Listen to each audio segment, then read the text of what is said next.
Sometimes, you realize that the people you love the most believe in you the least. I'm Noah Carter. I'm 27 years old. For the past 6 years, I've been developing blockchain systems in my tiny one-room apartment in Tulsa. I have no university degree, no LinkedIn profile. But yesterday, a notification on my phone silently changed my life. A Europe-based company agreed to buy my project for $27.5 million. I have an incredible story to tell you. But first, subscribe to the channel and join me on this journey. At that moment, I was in my father Daniel's backyard, hearing the sound of my uncle Robert clinking his beer bottle against another. "That internet money of yours will never turn into something real," he said, and everyone burst into laughter. Everyone except me. I've heard that sentence more than 100 times. Every family gathering is the same. They joke about crypto, ask if I've found a real job yet, then sip their beers. I smile. I don't react. Even today, I didn't. While my brother-in-law Ryan showed off his new Rolex, I got a text from my sister Sophia. "Dad is worried about you." I didn't reply. What they didn't know wouldn't hurt them. Not yet. That night, I went home. As I looked out the window, there was only silence inside me. My mind drifted back to when I was 14. I used to stay up all night coding on an old laptop my mom found in the garage. Even then, no one took me seriously. "It's just a phase," they'd say. It wasn't. When I dropped out of college, my father didn't speak to me for 3 months. I accepted the money. My bank account showed millions, but something still felt missing. I hadn't earned my family's respect. I had no one to share my success with. Maybe that's why, when the investors wanted to put my name on the project, I refused. I chose to stay anonymous. The next morning, I met with my financial advisor, Elena Vasquez. "Why are you still hiding who you are?" she asked. "Because I don't want to lose them," I answered. My plan was quiet, simple, precise. I paid for my father's long-delayed surgery, my niece Mia's braces, my grandfather Henry's farm, which was at risk of foreclosure, all through anonymous funds. My family called it a miracle. They prayed, but their savior was me, Noah. And yet, I was still seen as the jobless son. Ryan was the first to grow suspicious.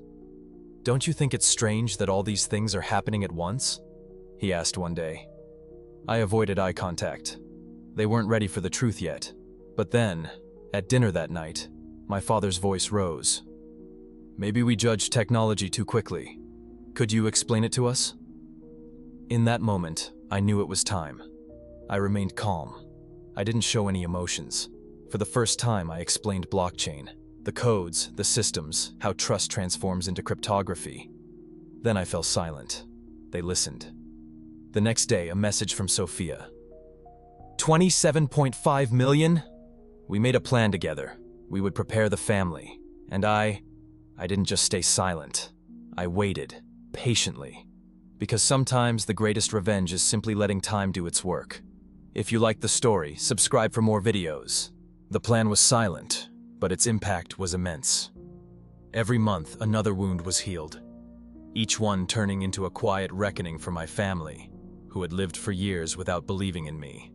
Yet, I remained silent. Not as a hero, but simply as a son. They still saw me as the unemployed coder, and I kept wishing them good night every morning. One Sunday morning, Sophia and I took Mia to her orthodontist appointment. When the doctor said, "Not everyone can afford this type of braces," Sophia let out a quiet chuckle. We locked eyes. She knew. The truth was rising before us like a mountain, silent but undeniable. That week, I noticed something while Ryan was talking to my father in the garage. The conversations changed when I was in the room. The mocking had stopped.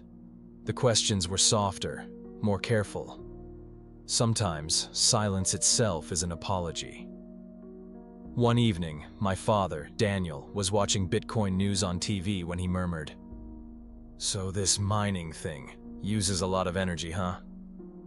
Before, that sentence would have been a joke. Now he was trying to understand. Later, my grandfather Henry called from the farm. "Son," he said, "I don't know who paid off this debt, but for the first time in years, I slept well." My throat tightened. "God found a way," he said. "Yes, Grandpa," I replied. "He did. I never wanted the money. I never earned it just to show it off. But I wanted to be seen. From then on, everything moved more consciously. Sophia started spending more time with my father, subtly asking questions like, "How do you think the business world has changed?" He was slowly breaking out of his shell, trying to make up for past mistakes. But the biggest shift happened with Ryan. He pulled me aside one day and said, "I've always been skeptical of you. I know that." "It's fine," I told him. "No, it's not.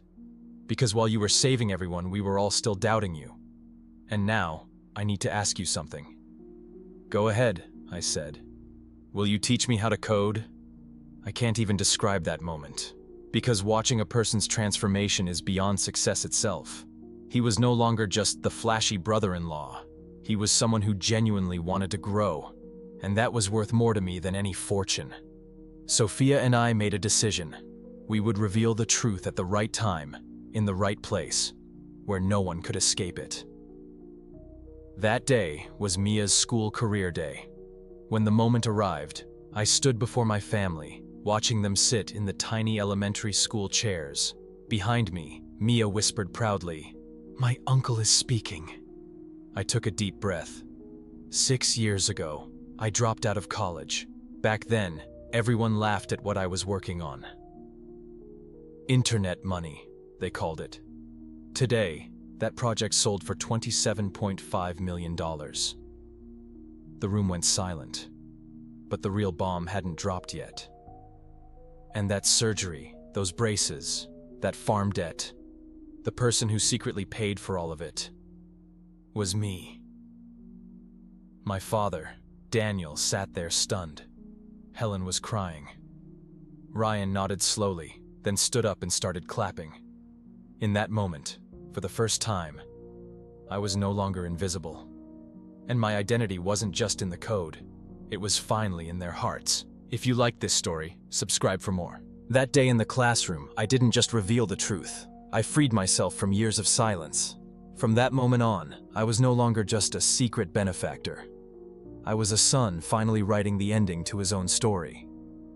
That evening, on the way home, Ryan pulled the car over. "You know, Noah," he said, "for the first time in my life, I feel small. But it's a good kind of small. I want to learn something." "Like what?" "How to build something, like you. A legacy." From that day forward, we worked together every night. We started from the fundamentals of coding. Every line of code became a brick in the foundation of Ryan's pride. My family realized that real change wasn't just in the wallet, it was in the soul. Daniel, my father, was one of the ones who changed the most. He wasn't just watching crypto news on TV anymore. He was asking me questions. "Is this blockchain really unbreakable?" "For now," I replied. He nodded. "So trust isn't built only between people." A few weeks later, as I was sorting through old boxes in the garage, my father handed me a notebook. Faded label on the cover. Noah, First Computer Notes. "Your mother wanted to throw it away years ago," he said. "And you?" "I kept it. I don't know why. Maybe deep down, I always felt you were going to do something." That night, I opened the notebook. My messy handwriting, the crude prototypes I drew as a kid, full of mistakes, but the passion was unmistakable. It was a silent witness to years of unacknowledged effort. Sophia decided to start her own business. She had a background in accounting but had spent years at home. Now she wanted to design a digital accounting platform. "Can you find me an investor?" she asked. "How about me?" I replied. She was surprised. "I'd say yes to an investor like you." When I met with Elena Vasquez in Oklahoma City, she smiled at the situation. "You know, Noah, most people would either waste this kind of money or spent it all on themselves. You did something different. I didn't waste my family, I said. And that's why you're worth so much more. Elena told me about a new offer. Alessandro Rossi, an Italian entrepreneur, wanted to establish blockchain infrastructure in Central Europe. The offer was big, both financially and in terms of vision. But I didn't decide right then. I no longer felt the need to do everything alone. At dinner that night, the conversation somehow circled back to the past. My father suddenly said, "You know, your Uncle Robert. If he still thought you were messing around with Bitcoin, he'd keep making jokes." "It doesn't matter anymore," I said. "I was never trying to prove anything to him. I just wanted to prove something to you." Silence. Then my mother, Helen, spoke. "And we have never been prouder." That silence was the silence of respect. No applause, no cheers. Just peace. Ryan sat down next to Mia as she studied. "Tonight I'm going to try writing Hello World for the first time." Mia looked up. "Are you going to be like my uncle?"